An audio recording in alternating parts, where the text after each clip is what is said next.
What's up, Eagles Nation? What's going on, NFL world? How you doing, Division Rivals? This is Stephen Hyder with Gate City Sports Channel. Sports Channel where the cerebral NFL fan comes for about 10 minutes of daily content. What's up, guys? Let me turn this AC down real quick, y'all. There's a bit much in the background. So, today's topic. We're going to talk about Landon Dickerson, guys. Landon Dickerson signs, right? But I want to expand past just Landon Dickerson. I'll get into some of the contract details I've learned, but I want to talk more so about what the health of the O-line does for a young rookie quarterback, and then the season expectations, how they could be furthered or advanced because of healthy O-line play.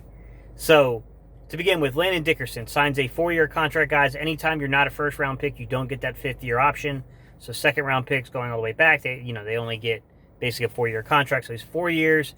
Some people have rounded it up to $8.7 million. It's really $8.6 something million, guys. He got a $3.66 million signing bonus. He'll get all that up front, guys, and then they'll prorate that. So they'll take that money and they'll prorate it over the 4 years of the contract. So basically, it's a way of not really hiding the money, but it's a way of dividing the money up over 4 years instead of 1 year coming out against the salary cap. And then on top of that, guys, I believe he has $1.6 million cap number this year. $660,000, I believe, is in base salary.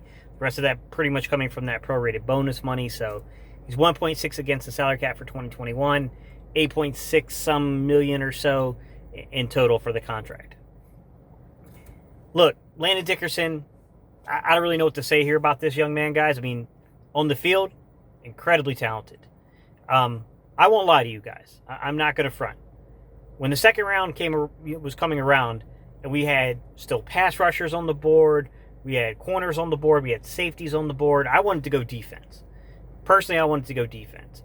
But I'm also not going to act like I didn't know who Landon Dickerson was and that wasn't a really good pick. And we all know that your offensive line, man, if you don't have it in the trenches, you're in trouble. I understand the pick, but I won't act like it was the pick I wanted either, guys. It wasn't. But he's a good football player. I mean, call a spade just to be up front. Throw our cards on the table here. Landon Dickerson's a really good football player when healthy. The problem is the amount of injuries this young man has sustained. It's been like 4 years of injuries. Now, he did have almost a year and a half consecutive of fairly healthy play, probably almost 2 years before that knee went out the second time. So, I mean, there was a track record of some health, kind of leading into this final injury he suffered in college. And, I mean, the guy was doing cartwheels not that long ago. So, I mean, obviously this guy is, he's one of these guys that heals fast, but we've had our fair share of very talented football players. Brandon Brooks, Lane Johnson, highly talented football players. Can't keep them on the field because of health reasons. We've been struggling with that recently. So it's kind of tough, guys. Projecting a guy's health like that, who knows? Now, what I will say is, in terms of what this could do for Jalen Hurts, the offensive line in general, I talked a lot about, when I broke down Jalen Hurts' film, it became very, very obvious that this young man needed to play within the parameters of the offense, right? He needs to play what they call unscheduled. Unscheduled basically meaning, guys, is that you have to know where your outlets are with the football and not be so quick to leave the pocket. Now, I can tell you this, guys, as someone who's played quarterback before, that's a heck of a lot easier said than it is done. It's really easy to Monday morning quarterback that stuff. Guys, I can do it all day to every quarterback, including Tom Brady. Problem is when you're in game, easy to say it, a lot harder to do it. And one of the things that helps a quarterback is the offensive line play. We all know that, but what you want to do is you want to keep a young quarterback feeling confident, right? You want to make things as easy as you can for this young man to understand where the outlets are where the football is, right? When they bring pressure, when teams come hot, he has the full faith and confidence that line will hold. And then that gives him the time to then know exactly, okay, this is the coverage I'm facing. This is what's coming towards me. This is where the designated get the ball in my hand hot route is. The best play I can give you in terms of my head here is in the Dallas game, the Alshon Jeffrey route, guys. I've covered that route a few times to where Dallas came hot.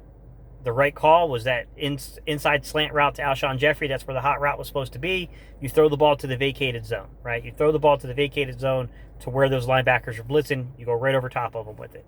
That's where you're supposed to put the ball as a football player. Like I said, guys, easier to Monday morning quarterback that than to do that in a live game situation. But nonetheless, if that offensive line, if he has confidence in the offensive line, right? Sometimes it's not a matter of the offensive line holding or not.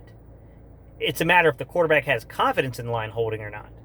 That's when you start hearing ghosts, the footsteps. You start speeding yourself up, right? We watched what it did to Wentz, guys. I was a huge Wentz guy. I still think Wentz can play in the league. I still think he's very good. But Wentz was a shell of himself. He got beat. He got beat bad last year, right? So that's, to me, like, if you get a healthy offensive line out there, guys, with a young quarterback, I mean, look, things were not ideal for Jalen Hurts, man. He closed the season out with Brett Toth starting at right tackle, Matt Pryor at left tackle. That's a tough ask of anybody, guys. Let's just be honest, man. Like, you're going to have a hard time finding anybody that's going to be successful doing that. So in my opinion, guys, if we can find a way of keeping this young man on schedule, we're going to get dividends paid back from it. And this all starts with the offensive line. This all starts with Landon Dickerson being signed here, with all the guys returning, Jordan Mailata developing into the player. But all right, guys, that's my thoughts. I want to know your thoughts. Leave your opinions down below, guys. What do you guys think? All right, y'all. You know how this ends. Appreciate y'all tuning in. I'll see y'all in the next